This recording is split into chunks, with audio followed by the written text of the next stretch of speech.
Before you buy a work truck, listen up, because making the wrong decision could cost your company valuable time, money, and a hit to the bottom line. So today, I'm going to make sure I help you avoid that.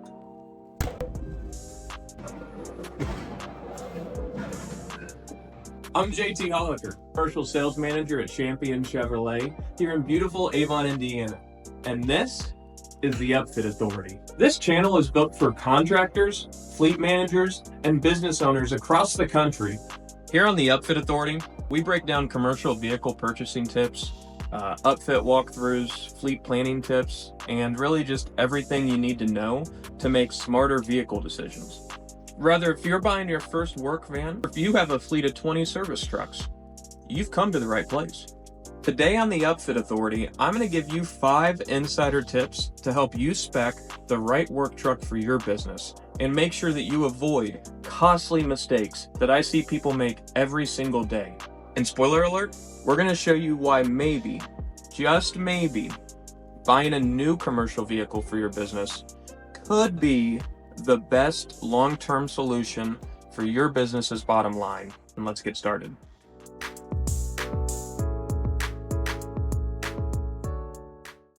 Tip number 1, always start with what you're actually doing with the truck. Are you a delivering company? Are you hauling things? Are you running tools on site?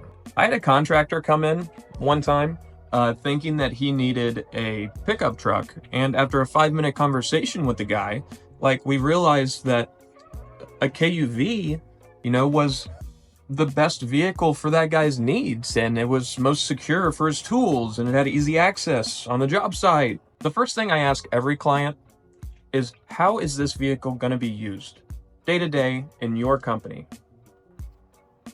Tip number 2, know your numbers. And I'm talking towing capacity, payload, GVWR. I know it sounds technical. Here's why it's really important. If you overload the vehicle consistently, you're risking a transmission failure, voided warranty, and possibly legal fees.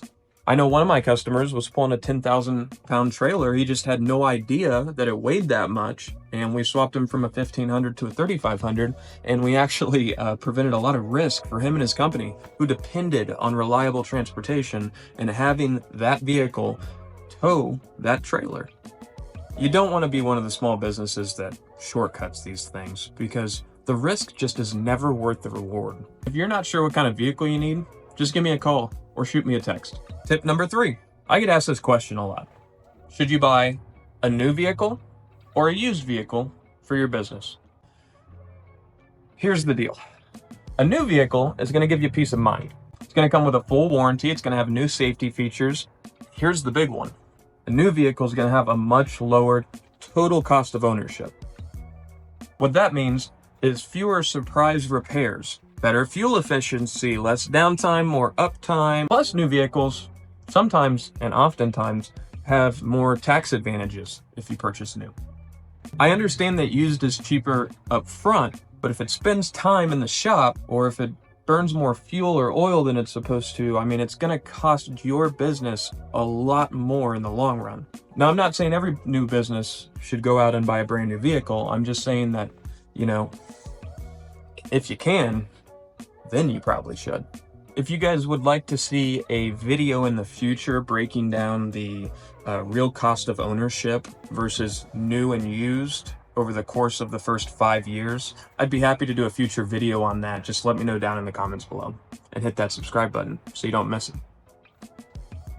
All right, moving on and outside to tip number 4.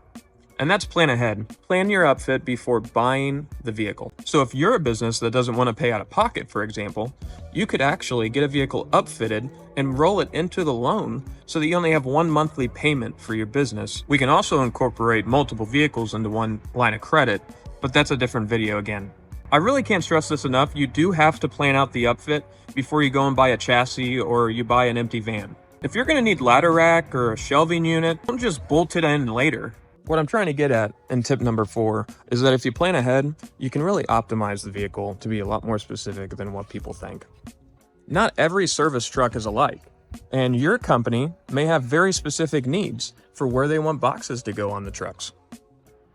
And finally, tip 5, Look past the sticker price and figure out what the total cost of ownership is. Start by asking yourself, what's the real cost of owning this truck? Regular maintenance, resale value, tax deductions like Section 179.